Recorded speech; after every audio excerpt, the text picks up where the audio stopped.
I want to thank everybody for participating in tonight's electric vehicle presentation. I'm Joe Scavara, and along with Sue Klein, we're the co-chairs for the Green Team. And this is another series in a workshop series that we've had starting in January with a solar presentation. A couple of Sundays ago, Mel Tracy on our call. Thank you, Mel, for provided a nice presentation about building a nature oasis in your backyard.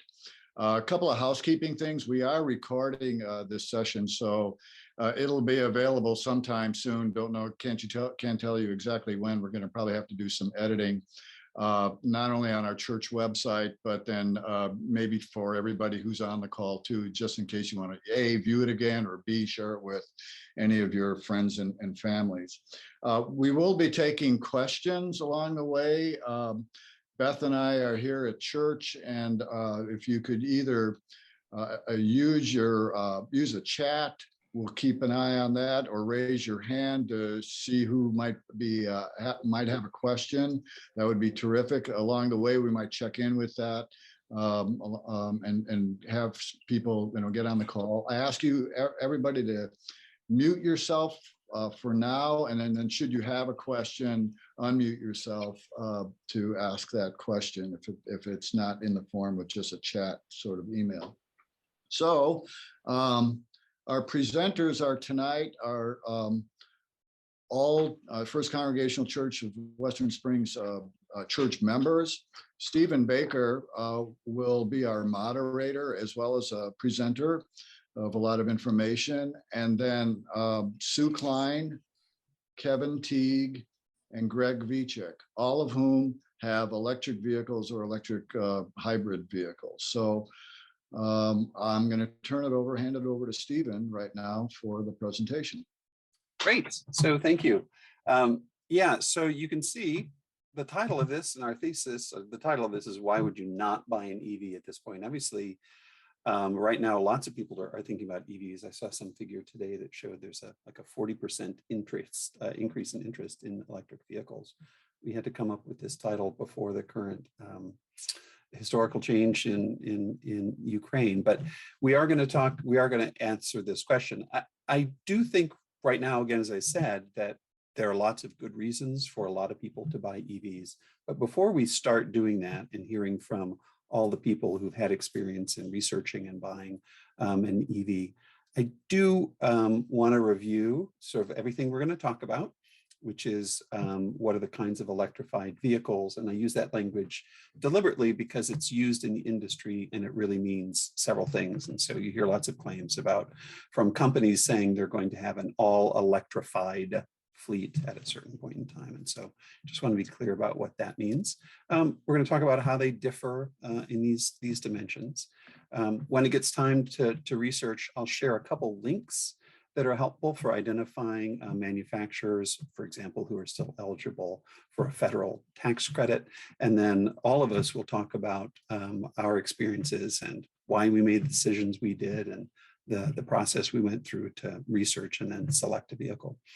And then it's an especially auspicious time in Illinois to be talking about this because Illinois, as many of you probably know, last fall passed the Climate and Energy Jobs Act, CEJA, which is set to radically transform electricity and electric vehicles in the state. And so we'll talk about that as well.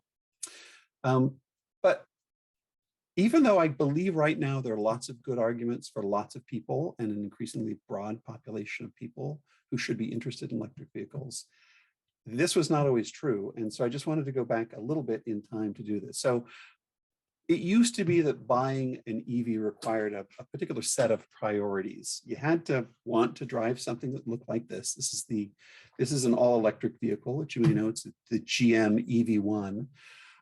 Came out in 1996. It went to respectable 0 to 60 in 8 seconds. You couldn't buy it. GM just leased it to people. And then, as again, many of you will know, GM called them all back and destroyed them. And that's a whole chapter of vehicle in the United States. Time magazine called it one of the 50 worst cars of all time. And I've never been in it, so I can't differ. This is the 1999 Honda Insight.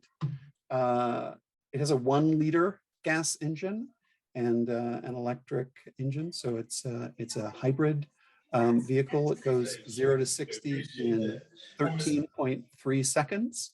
You'll see it's very small. There's very little space for anyone in the back seat to sit. This is the first US Prius, came to the States in 2000. It went 0 to 60. Not that 0 to 60 is everything, but 0 to 60 in 14.1 seconds. This is the 2010 Nissan Leaf, the first Nissan Leaf that was released here in the United States. This car went 0 to 60 in 9.9 seconds. It had a 73-mile range. 3 years later, by 2013, they had extended it to become a 75-mile range. I will say, because I own the 23, Heidi and I own the 2013 version of this car, that 75 was what it might get when the temperature was warm. And as soon as the temperature dropped, you'd lose probably 10 or 12 miles. You had a 62-mile range. And then if you actually wanted to heat it, it would go down from there. So that was the world of EVs and hybrids.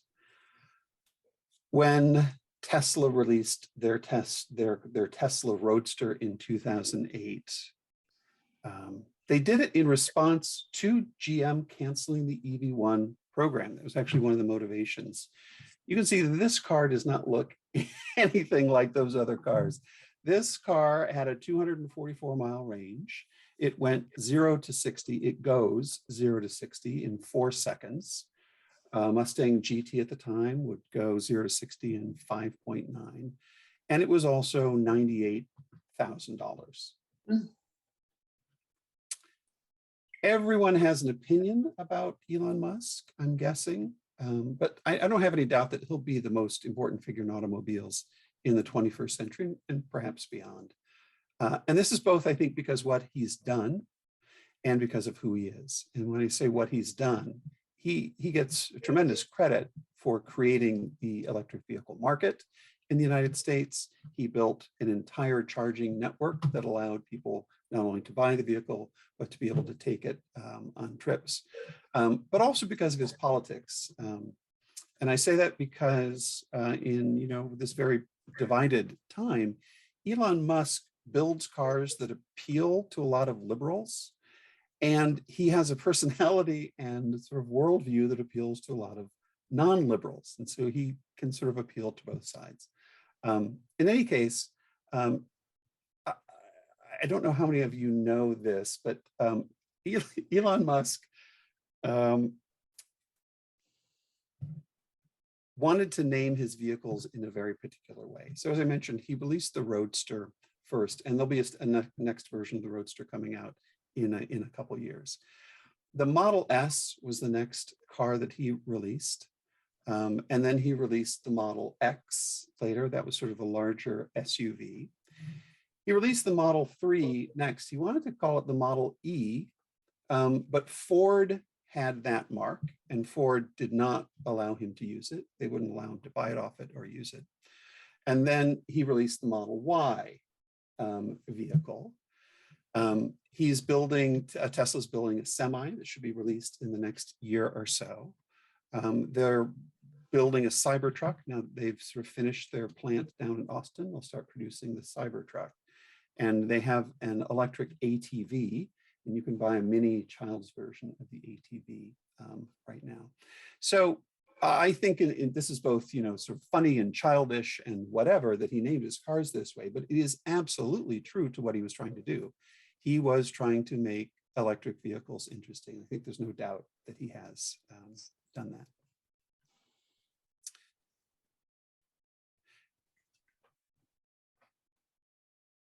So I want to talk a little about the 3 kinds of electrified cars.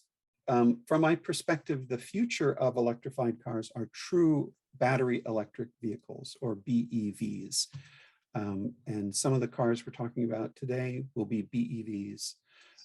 There are also the first kinds of hybrid cars, which the original Prius was, the Chevy Volt and others, are gasoline plus electric. but they can't be plugged in. There's no plug to plug in a standard hybrid, and therefore the range of these vehicles is determined by the gasoline that you put in them. And then the third kind of electrified vehicle is a plug-in hybrid electric vehicle, or PHEV, which is again a combination of a battery electric vehicle motors and then internal combustion engine, ICE motors. Toyota right now sells vehicles that they call Prime. So there's a RAV Prime, there's a Prius Prime, and these are plug-in vehicles. Toyota resisted this for a long time. And there were people who were creating their own modified plug-in versions of the Prius because it was such an attractive idea to be able just to run on electricity. The fundamental question that people ask, and someone has their microphone on,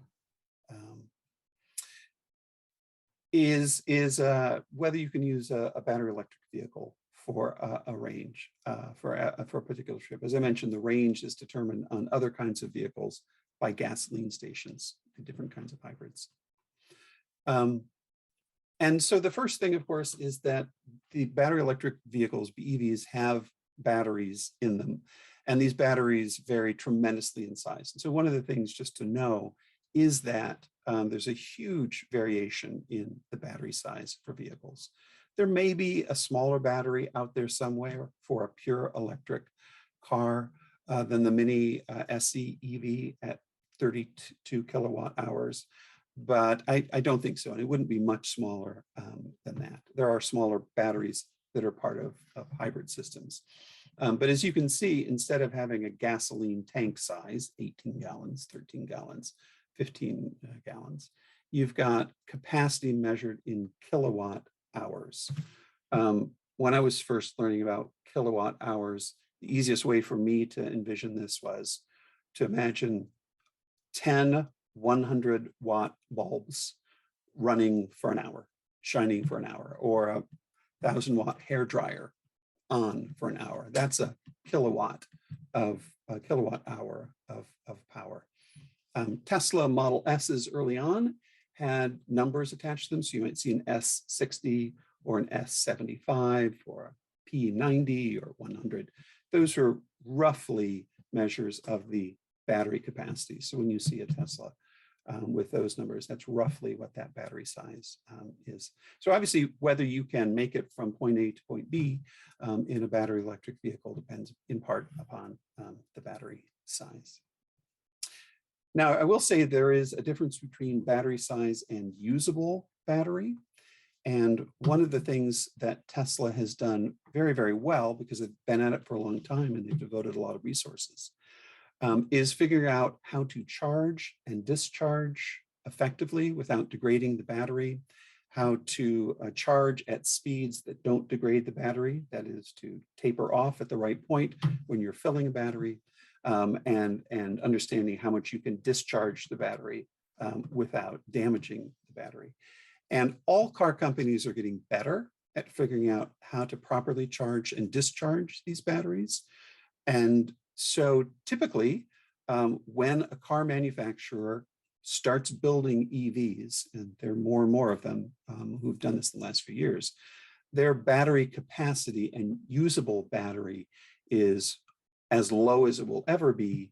And then as they figure out they have some headroom and they can use more of the battery safely, they will do that and there will be updates. One of the cars we're going to look at today that Sue and Gary purchased, the XC40 Recharge, has the same size battery in the 2021 version and the 2022 version, but it has extra miles that you can get out of it. The same is true for a Volkswagen ID4, which added 20 miles of range in 2022, the 2022 version, even though the battery size stayed the same.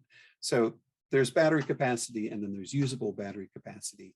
And car companies are trying to tweak with over-the-air updates constantly, or not over-the-air updates, what you can actually get out of each battery. So battery capacity is one thing. And then another factor, of course, in whether you can get from point A to point B is how efficient that vehicle is, how efficient it is in using the power that's available to it. There's a whole new world because we've moved again from gasoline to electricity, where we need to be thinking in different ways about how to measure these things. This is a chart, and I'm going to show you, I just cut off the top half of a chart, pasted it here. In the next slide, I'll show you the bottom half of the chart. But this is a chart that shows that middle figure, on average, how many watt hours it takes for that vehicle to travel 1 mile. So if we look at the 2021 Tesla Model 3, and Teslas have for a long time now been the most efficient cars, again, because of various things that they've done, manufacturing, but also these software updates. If you're in a Tesla Model 3, and one of our presenters today, Greg, is going to talk about his Tesla Model 3, it takes only 237 watt hours to travel a mile. That's like turning on a 237 watt light bulb, we all have them, for an hour. That's the amount of energy it takes to propel a Tesla for a mile. You can see also on the right side, there are city and highway numbers. So this is one way, and we'll look at other ways of how to understand efficiency and how to measure efficiency in electric vehicles. But the point here is just to remember that there's a top of this list about 237. And you can see Lucid, there's a company named Lucid that has really gone all in on efficiency and having the longest range total, also incredibly expensive vehicles right now, and lots of Teslas. Hyundai is doing very well as well. Here's the bottom of the chart. So the same measures. If you look at the very bottom here, it's the Rivian R1S. This is a large SUV that's being produced in Normal, Illinois at the Rivian plant downstate. And to propel that thing a mile requires 488 watt hours. So essentially twice what it takes to propel a Model 3. And of course, some of this makes sense. It's a much bigger vehicle. And just as we have different miles per gallon for different size vehicles. But again, there are other considerations than just size. So the standard measure in the electric vehicle world, is miles per gallon equivalent. And the way that miles, just to go into the weeds for a moment, the way that miles per gallon equivalent is determined is you figure out how many BTUs, how many British thermal units you get when you burn a gallon of gasoline. And it's 115,000 BTUs. If you burn 150,000 BTU, if you burn a gallon of gasoline, you get 115,000 BTUs. Generating the same amount of heat from electricity requires 33.7 kilowatt hours. So the miles per gallon is trying to equate the energy that's available in a gallon of gasoline. As you can see on the left here, we've got the MPGE for the Volvo XC40 all-wheel drive. This is 79 MPGE. Notice that the city and highway driving figures are pretty close. Historically, certainly with older vehicles, there was a substantial difference between gasoline vehicle in city and highway driving. One of the wonderful things about electric vehicles is that they do exceptionally well in things like stop and go traffic. Gasoline engines are getting better at this because they've introduced stop and go technology so that when they come to a stop, they kill the engine. And that's a new development that's increasing their efficiency. Nonetheless, the mile per gallon equivalent for EVs is pretty close, city and highway. On the right is just a section of a sticker that you will see at any kind of dealership. This is actually the sticker that comes from the Jeep 4xe, which we're also going to learn more about today. As you see on the left here, the first figure, because this is a plug-in hybrid, the first figure, MPGE, is the mile per gallon equivalent when running just on the battery part. So this says when you are just running the battery on the Jeep 4xe, you're getting the equivalent of 49 miles per gallon. And then you'll see 61 kilowatt hours to travel 100 miles. And then when you're traveling using gasoline, you get the standard MPGE rating here. Fuel cost, greenhouse smog rating, these sorts of things. This is the sticker for the Pacifica hybrid. So this is a vehicle that Heidi and I own. And you'll see on the left, that other stuff. this. On the left, you'll see that this vehicle, which is a van, a minivan, gets 82 MPGE when operating purely in electric mode. This van can travel about 35 miles just on electric without ever using the engine, the gasoline engine. And then when it's using gasoline, it's operating as a hybrid and gets an average of 30 miles per gallon when operating that way.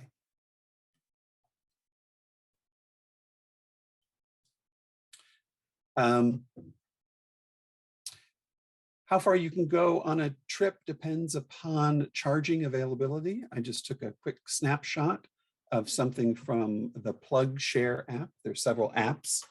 Now, PlugShare is one of the biggest, it's been around a long time. It was just purchased by a big company that does charging.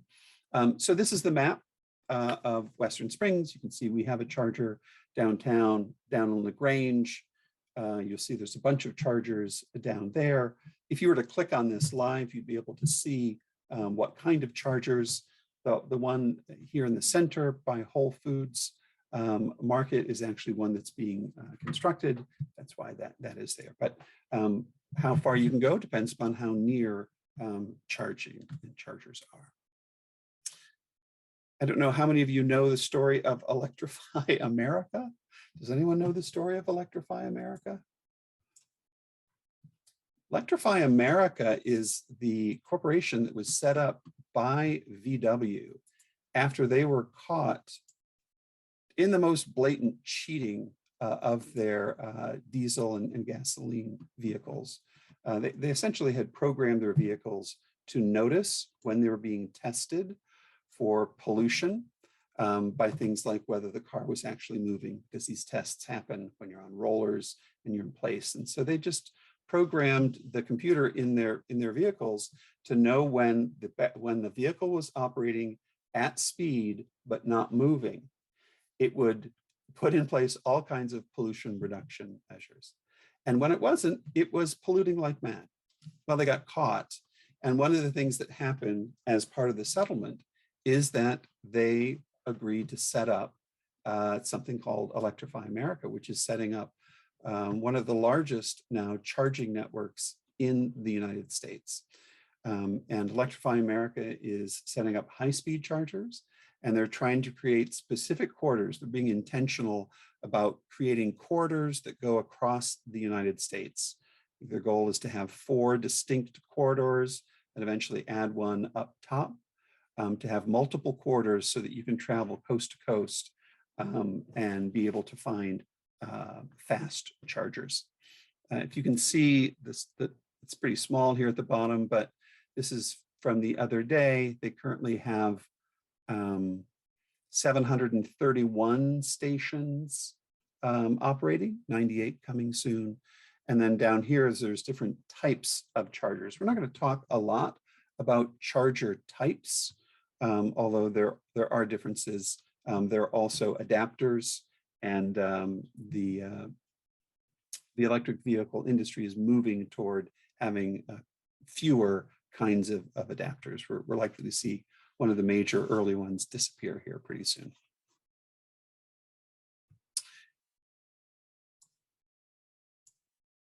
Your trip from point A to point B also depends upon not just whether there's a charging station, but how much energy that charging station is able to put out.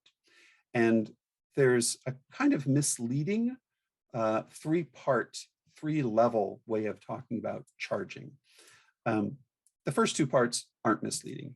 The first part, what we call level 1 charging, is literally just plugging into an ordinary 110, 120 volt outlet and using an adapter to plug into your car. Now, this this means that your car is not charging quickly. So you see here at the bottom, the estimate is about 5 miles per hour of charging. Recall that this will be different for different vehicles, depending upon how efficiently they use energy and so forth. Level 2 is a 240 volt, so twice as many volts going in, any more amps. And again, estimated 60 miles per charging hour. That's sort of the max for this level. Level 3, there's all kinds of variations in what's called level 3. A key difference between level 3 and level 2 is that level 1s and level 2 are alternating current. They're AC, so you can have a level 1 charging at your home. You can have a level 2 charging at your home. Level 3 are DC charging, so they're direct current charging. These are not available in homes. So these are the kinds of things that Electrify America is putting strategically across the country, so that you can pull in, get a lot of energy quickly, and get back out on the road. So there are differences in the charging, the power of different chargers that will also affect your travels. So here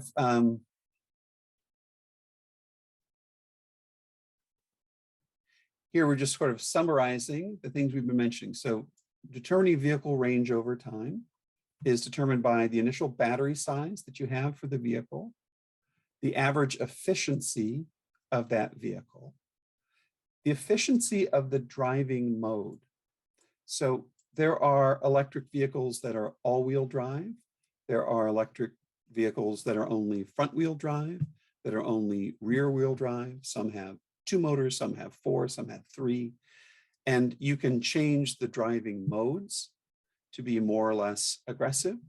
You can switch from all-wheel drive to rear-wheel drive, depending on different makes.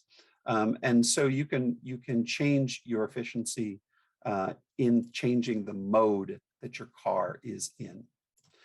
Obviously, drivers affect efficiency as well. There has been for a long time a group of people who call themselves hyper-milers, whose dream is to make their vehicle go as far as possible on one charge. Obviously, that's one extreme, and driving aggressively is the other extreme. Vehicles differ in how quickly they can convert energy into the battery. So they have their own charge speeds. The van that we have, even though it's a level 2 charger, only charges about half as fast as most level 2 chargers. So when we plug our van into a level 2 charger, it takes twice as long to get energy in as when we plug in our Nissan Leaf. And that's because in that van, the battery is pretty small.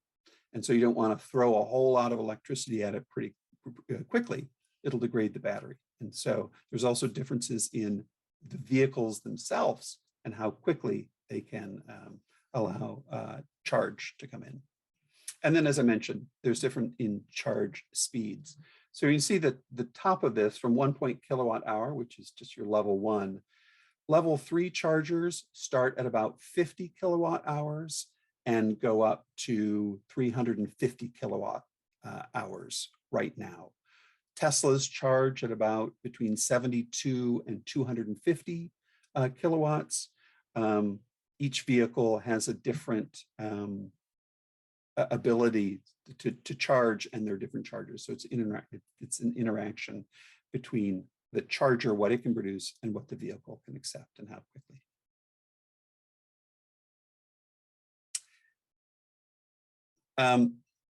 So I wanted to talk about the cost of ownership divided into two slides here.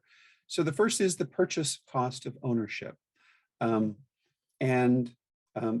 Electric vehicles are more expensive than gasoline vehicles, gasoline-only vehicles.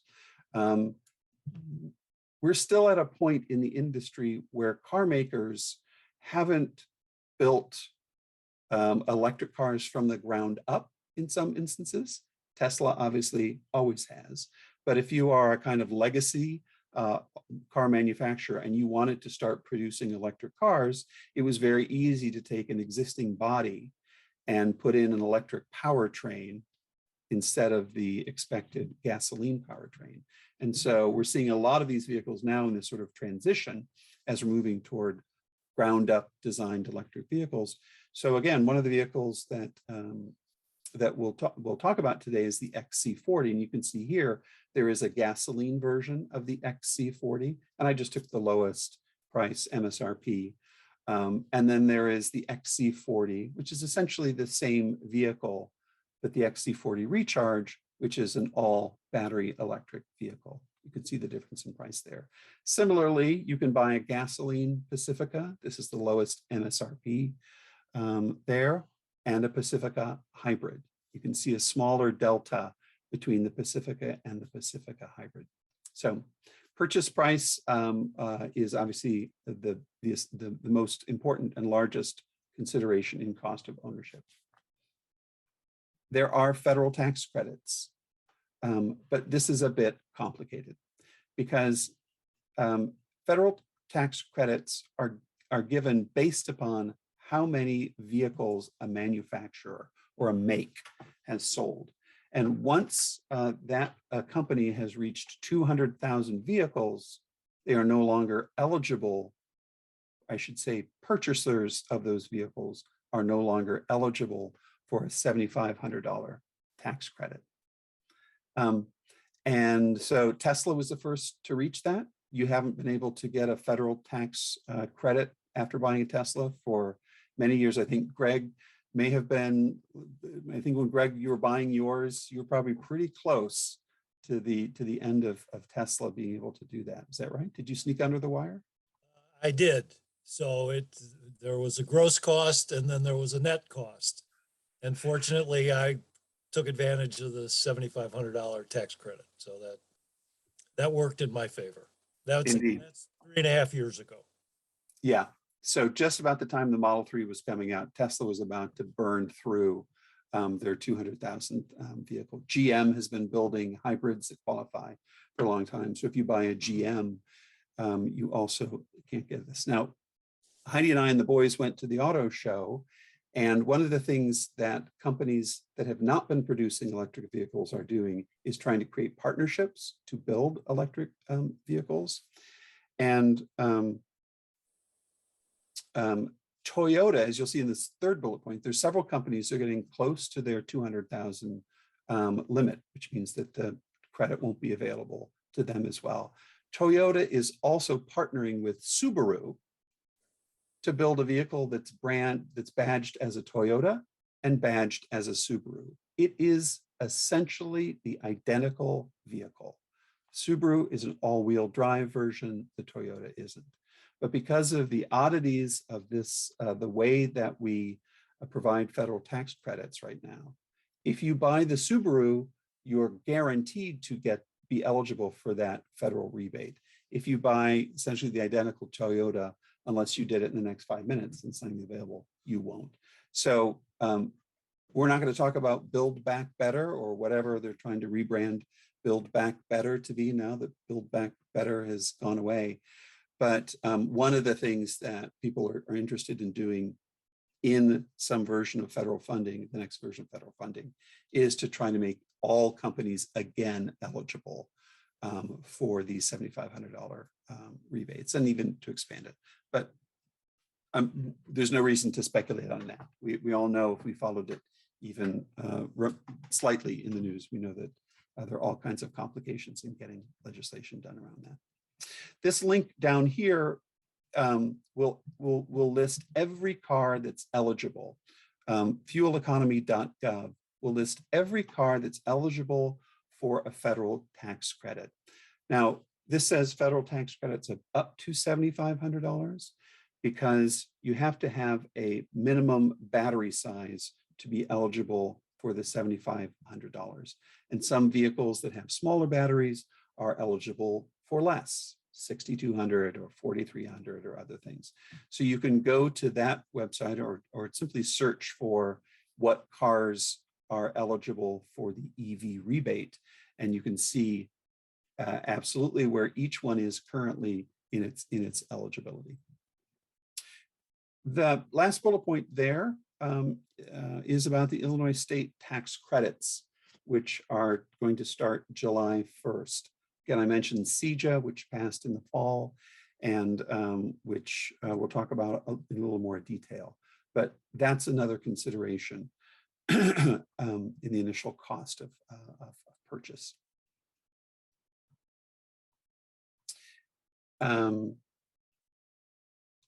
Sue Klein had shared some information she had about moving to overnight pricing on electricity, and it got us thinking about how that actually plays out in what it costs to drive. Here I've inserted some of the basic numbers from Greg's vehicle. So if you see here the cost for energy for driving, about the cheapest that you can get it right now, if you're charging at home, and far and away most people charge at home, is about 11 cents per kilowatt hour, including both supply and transmission costs. The Tesla Model 3 has a 75 kilowatt hour battery. So when you fill that at 11 cents per kilowatt hour, it costs about $8.25 to fill that battery. And that battery will then take you 310 miles. And the math is pretty compelling across, again, this is the most efficient of these vehicles, but the math is very good across the board for operating an EV compared to operating a gas-powered vehicle. You see there, 37 miles for $1. This link here is also to a calculator where you can, I'll just show this, where you can put in particular models. You can tell it how far you drive your vehicle, leading to annual mileage and so forth, and some other assumptions, and it'll help you do that. The bottom line, obviously, because it's so cheap to operate an electric vehicle once you've purchased it, electric vehicles make financial sense most for people who drive more and less for people who drive less. That is, buying a new vehicle because they're so expensive when new. Maintenance, I think I didn't really appreciate this when I bought my first EV, and it's funny because even as recently, and I haven't checked, in the last year or so, but dealerships are very fond of promising things like free lifetime oil changes, when you go look at their ads. And I've seen these attached to EVs. I mean, dealerships make a lot of their money from doing maintenance and getting them to come back. You'll never change your oil in an EV. You won't do any of that. There's an early study of early EVs suggesting over the course of ownership, maintenance costs are about $4,600 less. That it's probably larger now because batteries have gotten cheaper and cheaper.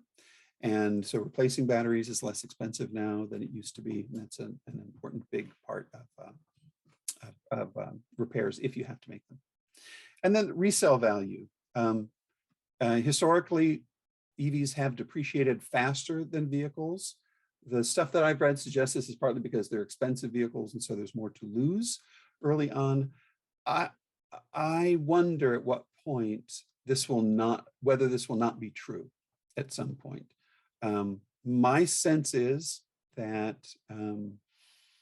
that the industry really is pivoting and will be making a permanent pivot toward battery electric vehicles. And it's simply going to be more attractive to buy a used EV than to buy a used gasoline car. And that's in part because early EVs had some battery cooling issues. There's many things that the car makers have learned. People were concerned that batteries would wear out. And it turns out now that they've been around a long time, that these batteries are really, really capable of going for a very, very long time. Okay. Oh, yes, please. No, it's 7:40. Yep. So the first person who's going to talk about his experience in purchasing a vehicle is Kevin Teague. I think this was shot downtown Western Springs. I wish. That looks fun. Can you hear me okay? Thumbs up. Great. Well, thank you, Stephen, and everyone for joining. It's great to be here and share a little bit. I'll give you the 2-minute overview of our experience. So last May, we decided to lease a Jeep Wrangler 4xe, and so the draw to us was that, one, my wife has always wanted a Wrangler, and this is a great opportunity to get one. And two, this is the first electrified Jeep model on the, or I'm sorry, battery or plug-in electrified model Jeep Wrangler. So we took our time researching the differences between buying and leasing. And I believe I'm the only one on the call today that's leased, at least speaker wise. And also did our research on Jeeps in general. So I won't go there, but from our experience, so the comparative to a Tesla, your experience in a Tesla dealership, we were in a traditional dealership setting. So the devil, as people say, is in the details. So when we went back through the paperwork, we wanted to make sure that things were right and the lease made sense. And Jeeps generally retain more value than other cars or Wranglers do.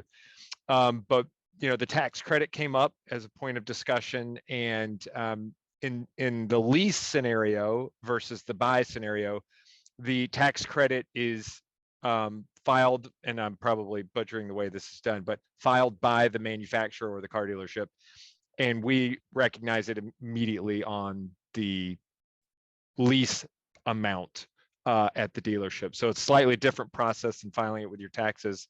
Come income tax time, it was realized immediately when we walked out of the dealership. So just as a difference, a big difference in lease and buy. But I will leave you with a few parting thoughts on our first year of owning a high plug-in hybrid vehicle. One, we did not upgrade our charging. It wasn't even a thought or a consideration when we leased it. We just brought it home and figured it out from there. So we will be likely doing that at some point. My range of pure electric mode is only about 23, 24, 25 miles on pure electric. That does, and we've learned this over the winter, that does vary greatly with the weather. So another big consideration when thinking about this. And we have loved tiptoeing into the electrified world by having the gas hybrid or the battery powered hybrid, which has allowed us to extend our range, by a few hundred miles, given the capacity of the Wrangler's gas tank. So overall, we've loved the Jeep. We really love the plug-in, and I think we'll probably wade further into the electrified waters on our next go round when our next car decides to move on to its next stage of life. So I'll pause there and certainly open it for questions about the experience, my thoughts around the electric experience.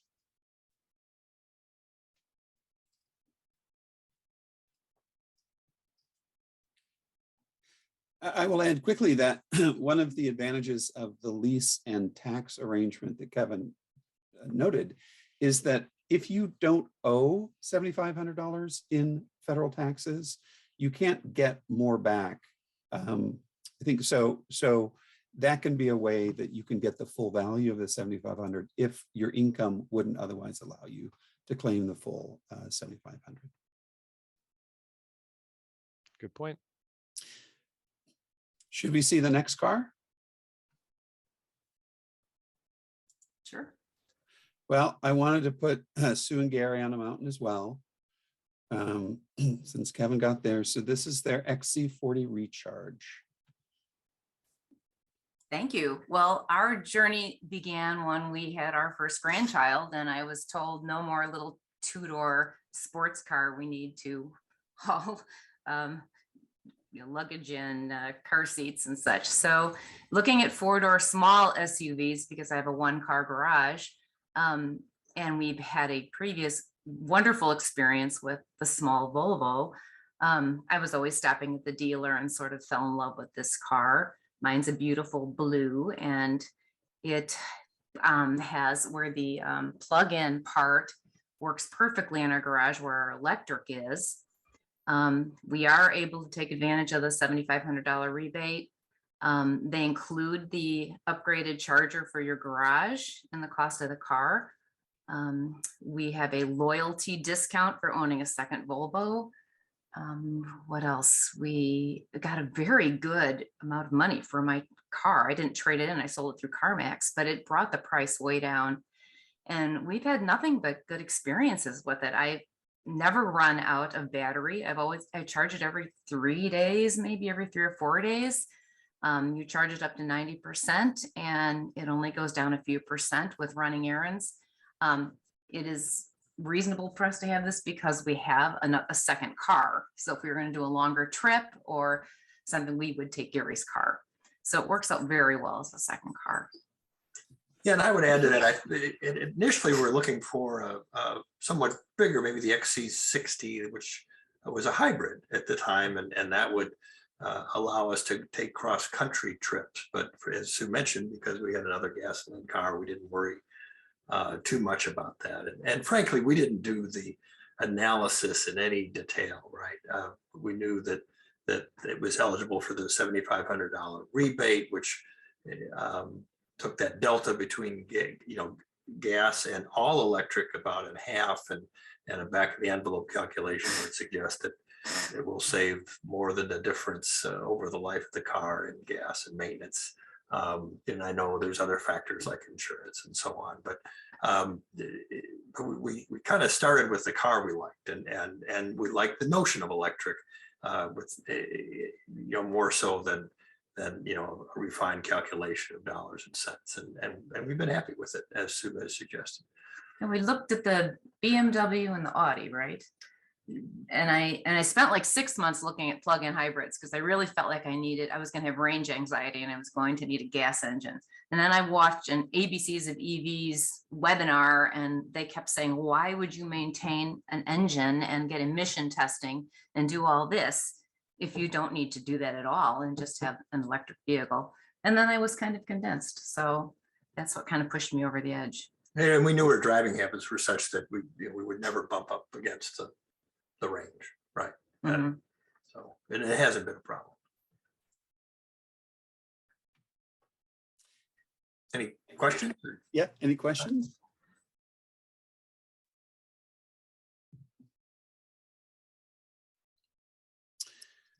Okay, off the mountain and onto the speedway. Oh, that's a very pixelated. Okay. Well, I have a Tesla Model 3, but the journey to electrified vehicles really started quite some time ago. In January 2005, when I convinced my wife to come with me to a Toyota dealer to look at a convertible in anticipation of spring, which was just around the corner. And while it wasn't part of my plan, we left the dealership after a test drive, not of the convertible, but a second generation Prius, which at the time was one of the early hybrid vehicles, as mentioned previously. In a moment of weakness, I was convinced that the more fuel efficient Prius was a better choice than the more fun convertible. So we ordered one. We drove it for 11 years without any serious problems, passed it on down to one of our kids who drove it for another 5 years. So these things go forever. Same battery pack, no change in the battery.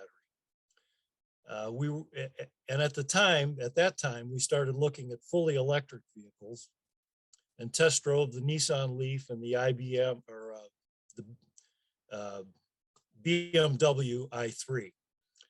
We were concerned, however, with the number of miles that we could drive before needing a charge. Also knowing that in cold weather, the range is further reduced, as previously mentioned. And so we decided to wait for the much anticipated and more reasonably priced, hopefully, Tesla Model 3. In the middle of 2018, shortly after its introduction, we test drove a Model 3 and decided that it was really pretty cool. And we ordered one with the 310-mile extended range option. And that took care of our range anxiety concerns. Uh, One interesting thing about it was that our visit to the Tesla store for that test drive in Westmont was really our only interaction with a salesperson. The entire transaction was done through the Tesla website after establishing an account and, of course, providing a credit card number. The car was delivered in October 2018, and I have admitted to many people that I found it to be a new and really different driving experience. I think of the car as a computer and a battery on wheels. We occasionally get software updates which can change the look of the large screen that's in the car, which frankly controls everything and can take some getting used to.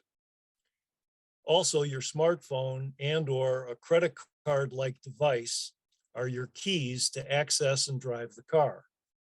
The Tesla app on your phone tells you basically everything you need to know about the status of the car. Things like where it's located, the battery charge status, and cabin temperature, and the like. One thing that no one has mentioned about electric vehicles that was almost a deal killer for us was that, and it's a Tesla, and I think most electric vehicles, traditional AM radio is a problem. Apparently, the electromagnetic frequencies generated by EV motors are comparable in wavelength to the AM radio signals. The competing signals clash, effectively canceling each other out. So if you're an avid WGN fan like my wife, you're going to have to subscribe to the TuneIn radio service, which we did. All that said, the car is really fun to drive, and I joke about the fact that I think people are buying them not to save the planet, but just because they're so much fun to drive. But the best thing about it, for us at least, especially now with $5 gas prices, is that on sunny days, I can recharge the battery, a day like today, using the power generated by the solar panels that are on our house, effectively for free. So the $8 charge that Stephen referred to earlier really isn't an issue even at $8 for us. And we also took advantage of the ComEd hourly pricing program so that on cloudy days or when the panels are covered with snow, we schedule charging in the overnight hours when the hourly pricing has benefits. I should also say that if you decide to go on a road trip, and again, at least for Tesla, you can easily access the location of any of all the nearby Tesla supercharging stations and the number of charging units that are available. Our personal favorite is in Sheboygan, Wisconsin, which happens to be next to a Culver's on our way to Door County. So all that said, to sum it up, it took some getting used to, but so did computers and smartphones in their early days. Now most of us can't live without them. And maybe the same thing will happen with electric vehicles. Terrific. Any questions about Greg's experience with the Tesla Model 3? So Greg, I didn't know about the AM radio thing. Yeah. And we'll have to check that. But I haven't listened to AM radio since high school, so I'm not too worried about it.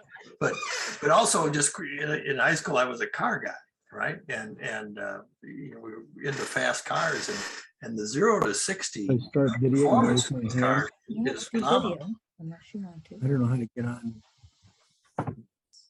I'm sorry, there was. I think there's some side talk. I think someone has unmuted their mic. Is it Emil? I don't know. Gary, what was your question? You're muted. Yeah, Greg, I just commented on the AM radio thing. I don't know if you heard that. I haven't used an AM radio since high school, but you mentioned they're fun to drive, and being a car deck guy in high school, I just the Volvo is faster than my Mercedes and faster than a lot of sports cars that anybody had in high school. Oh, this thing is a rocket. It's unbelievable. Scary. It is scary. It's one of the concerns. These are actually as faster than they should be, than they need to be. But okay, so let I me had tell one. you. Oh, yeah. Sorry, I had one quick question. Have any of you ever run into a plug-in line at a charging station yet, where you arrive expecting to charge and you have a wait? Yes. So was that, I don't know if that question was directed to me or not. but Anyone? Yeah. Anyone? We have not, and we anticipated only charging at home, and that's been our experience. We have a friend that ran into that problem, who has a Volkswagen electric vehicle, and I have another friend that has a Tesla, who's driven across the country several times, and Greg could probably speak to this. Tesla has their act together much better in terms of laying out where you can get your car charged without fail. Yeah, again, you can pull up on your screen all of the supercharging stations that are, it's a map. And then you click on one and you'll get directions to get there. And it'll tell you how many charging stations are available. First of all, how many there are, and then how many are available. I will also say that you pay for charging the car for however many minutes it charges. But if you're done charging and you're sitting at Culver's eating your burger and your car is done, there's a weight charge that gets added to it if you sit there and take up space and you're not charging your vehicle. So again, Tesla's got, as Stephen said, Tesla's got their act together. They want people to get in, charge their car, and get out. And if you don't, you're gonna pay for it. It's now possible on other charging networks to reserve times as well. So one of the most popular charging networks is called ChargePoint, and so you can reserve, not just check to see if something's open now, but actually reserve a time to start charging. I did an experiment a while back in analyzing this issue of where to charge, because I've noticed in recent road trips a number of hotels have charging stations. And I was just curious. I said, I went on Marriott's website and I tried to research what Marriott hotels have chargers. And it wasn't a very good internet experience at all. And I sent Marriott a little comment that they could look at the way of improving that, like a search mode for charging, just like you'd look for swimming pools or whatever. And anyway, I didn't find, I just think that this is an area that's because of all this anxiety that we all at one time, I would assume, suffer about how far you can drive on a charge and where you're going to get charged. It's going to become a greater issue as more and more of these cars hit the road. But I have been pleased to see how many hotels seem to be putting these in as part of their amenities. And if they're smart, they'll advertise it, because that's where I want to stay. If I've got an electric vehicle, that's for sure, when you're on a road trip. Anyway, that's my 2 cents for tonight. Thanks for this great presentation. Yeah, thanks for jumping in. So I know we're 8 o'clock. We just have a few more slides and we'll wrap up. This is the 2018 Nissan Leaf. I think the color is actually correct.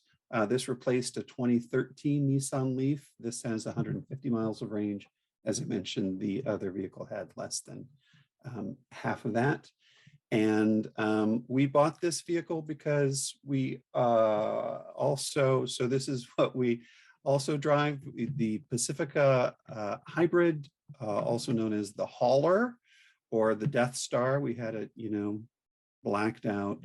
But this vehicle is, as I said, a plug-in hybrid, so that it'll go about 35 miles just on electric. And then it's got a big gas tank, so you can go 510 miles without stopping. This has been a vehicle we've used to move daughters back and forth to Michigan. Here, the U-Haul is, just a month ago when we drove them to their new apartment in Brooklyn.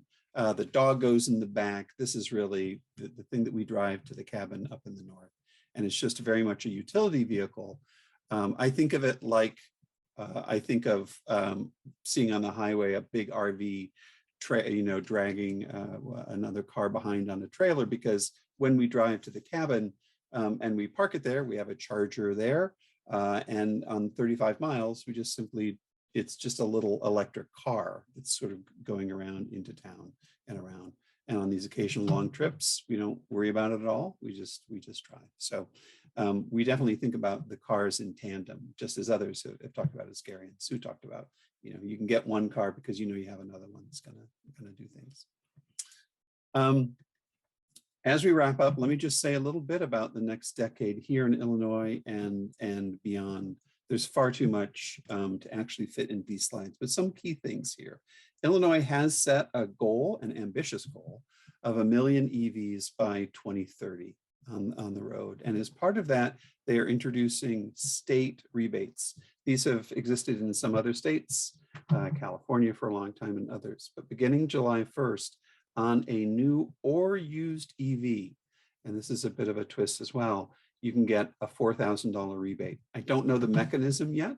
I don't know the I don't think they've worked out all the paperwork to know exactly how it works, whether that's a rebate that's applied immediately at purchase or not at a dealership. And in addition, the legislation provides for 80% of the cost of installing a level 2 or level 3 charger at a business or home. Again, you wouldn't be able to install a level 3, or you wouldn't want to in your own home. But if you were buying an electric vehicle now, or you had one and hadn't installed a level 2 installer, the state will now rebate up to 80%. You can see there's a tail off in the amounts over time. So you have 4 years to get that full 4,000, and then it drops. This is the last slide of content. It's really just hinting at the major changes that are happening nationally and internationally. Tesla has the most productive automobile plant in the United States in this little factory out in Fremont that was originally a GM Toyota arrangement built at a time when there was great concern about Japanese cars taking over the entire car industry. There's this one little pilot thing, the NUMMI plant out in California. Tesla took it over, and it is now the most productive plant in the country. All makes. They're just finishing a giant, what they call a gigafactory in Austin. They're finishing another one in Berlin, and they're preparing to build a second one in China. These are going up very quickly. Elon Musk talks a lot about the machine that builds the machine. They're bringing in giant casting machines that literally cast the entire half of a vehicle frame at once. So big things happening from Tesla.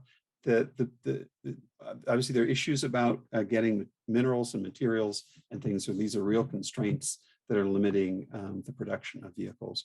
Ford Motor just announced last week it's dividing its businesses and creating a completely separate Ford Model E business. So that's how they're dealing with this disruptive innovation. Sony has produced a car, and Honda, which has been a real laggard in this, has done almost nothing. They've paid attention to the notion that we'd be driving hydrogen cars. Apple has been developing a car for a long time. There are the same manufacturers, Chinese manufacturers and Taiwanese manufacturers that are manufacturing iPhones that are now producing vehicles as well. So this industry is being transformed by lots of different directions. At the policy level, the state of Washington has announced no gasoline car sales as early as 2030. In the United Kingdom, a similar ban by 2030. So when I think about the resale value of electric vehicles, I really do wonder how long it will take before trying to sell a gasoline car will be disadvantageous to the owner. Here are the emails. I just took the liberty of putting in everybody's name and email so that if you want to follow up with any of us about the general things or the specific choices we made, please do that. I know I'm grateful for everybody who is here tonight. And Joe and Beth, I don't know if you have other things to do. Again, I know we're we're 6 minutes over. A question and a comment. The first one is a comment from Carol Johnson, who states that unfortunately, she remarks that Illinois has also charging a lot more for license plates for EVs. So be careful of that. And then from Dick L, here's a question. Will there be enough lithium batteries? And is there adequate recycling for lithium batteries? I mean, I'll give that a shot and others can give it. In the short term, no. One of the things that Tesla's been really great at doing is being a vertical company and securing lithium supply. There is new technology that is apparently very effective in recycling batteries. There's new technology in essentially rehabilitating batteries. So the nice thing about lithium is it is highly recyclable. And so a lot of that supply will simply get reused. But there's no question in the short term, there's a bottleneck of lithium. That's the constraint for all the companies that are putting out giant predictions about how many vehicles they're going to produce in 2030. They haven't secured, as I understand it, the lithium to actually do that. So that's good information, but if I may add to that, and I failed to send it to our presenters a couple of days ago, those of you who are public radio fans on NPR, on the segment called Here and Now, I believe it was just 2 or 3 days ago, they featured a new recycling center in Worcester, Massachusetts, that is taking lithium batteries and refurbishing them to the point where they have now measured that the batteries that they received, used batteries, refurbished, are actually 30% better than buying that new one some time ago. So they've attracted $90 million in venture capital monies and are really turning out a great product.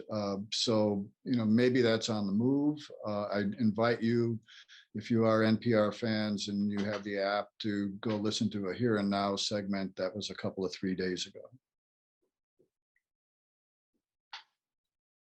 Any other questions or comments or thoughts from our registrants? If not, like Stephen, I want to thank everybody who presented. You did a marvelous job of informing us about what it is that could be, and giving us pause for thought about what it is that we should look at as we're looking at either a pure electric vehicle or electric vehicle hybrid. And Paul Rudolph has also given us a link. He's given us a link to the NPR thing that I had mentioned. Thank you to all of you for registering for this event. We hope that it was helpful. And as we said in the beginning, we've recorded this and we'll make this available soon to you and other people, not only throughout our church, but perhaps throughout the community. Thanks again for everybody's participation. Have a good evening.